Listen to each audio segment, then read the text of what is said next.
கர்த்தருடைய பரிசுத்தமான நாமம் மகிமைப்படுவதாக. இந்த நல்ல காலை நேரத்திலேயும் கர்த்தருடைய வார்த்தையினால் உங்களை சந்திப்பதில் மிகுந்த சந்தோஷம்.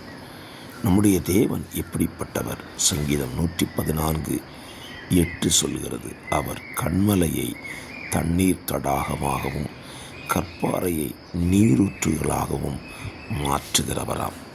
இந்த காலவெளியிலே உங்கள் பகுதிகளில் எவைகளெல்லாம் மாற்றப்படாமல் இருக்கிறதோ அவைகளை மாற்றுகிற வல்லமை நீங்களும் நானும் ஆராதிக்கிற தேவனிடத்தில் இருக்கிறது.